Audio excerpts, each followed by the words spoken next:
ლელო ძლიერი საქართველოს ერთ-ერთი ლიდერის ალეკო ელისაშვილის განცხადებით, ოპოზიციის მიერ ადგილობრივი თვითმმართველობის არჩევნების ბოიკოტი რუსული სპეცოპერაცია იყო. ამის შესახებ ელისაშვილმა პალიტრანიუსის ეთერში განაცხადა. მისივე თქმით, ოპოზიციამ ვერ მოახერხა ამ მომრჩევლის დარწმუნება და რიგი სტრატეგიული შეცდომები დაუშვა. როგორც ელისაშვილმა თქვა, არჩევნების ბოიკოტის იდეა მიზანმიმართულად იყო შემოგდებული. შეცდომა იყო არჩევნებზე არ მისვლა, შეცდომა იყო 2 თვის წინ დაანონსებული რევოლუცია. ალეკო ელისაშვილის განცხადებას უკვე მოყვა პოლიტიკური გამოხმაურებები. განცხადება შეაფასა პრემიერმაც. ეს იყო ერთობლივი სპეცოპერაცია დაწყებული ბოიკოტით, იმიტომ რომ არ შეიძლება სახელმწიფოში გამოუცხადო არჩევნებს ბოიკოტი, იმიტომ რომ არჩევნებს არ აქვს ალტერნატივა.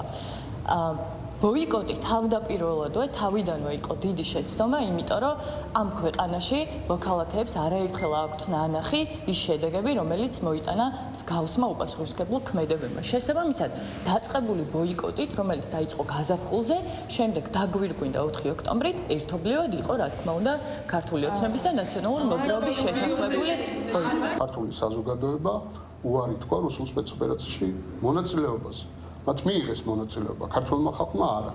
და ეს არის მათთვის განაჩენი. ეხლა ქვების როლა ჩვენს მიმართ ნიშნავს ქვების როლა საპროტესტო საზოგადოების მიმართ.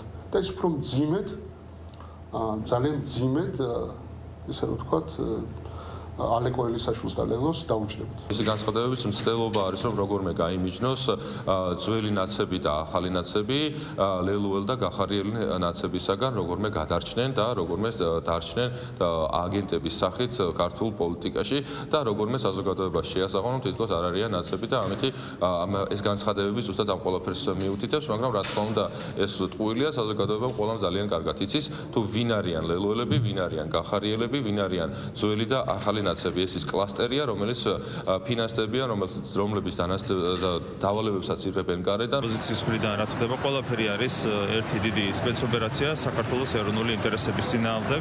2020 წლის საბოტაჟი, 2024 წლის საბოტაჟი, რევოლუციის 5 მცდელობა, რომელიც ჩვენ გავიმოვიარეთ ამ 4 წლის განმავლობაში, ეს ყველაფერი არის, რა თქმა უნდა, უცხოური სპეცოპერაცია და ამ უცხოურ სპეცოპერაციაში თანაბრად იყვნენ ჩართული როგორც ნაცმოძრაობა, ახალი, ისე ლელო და გახარია, ხო?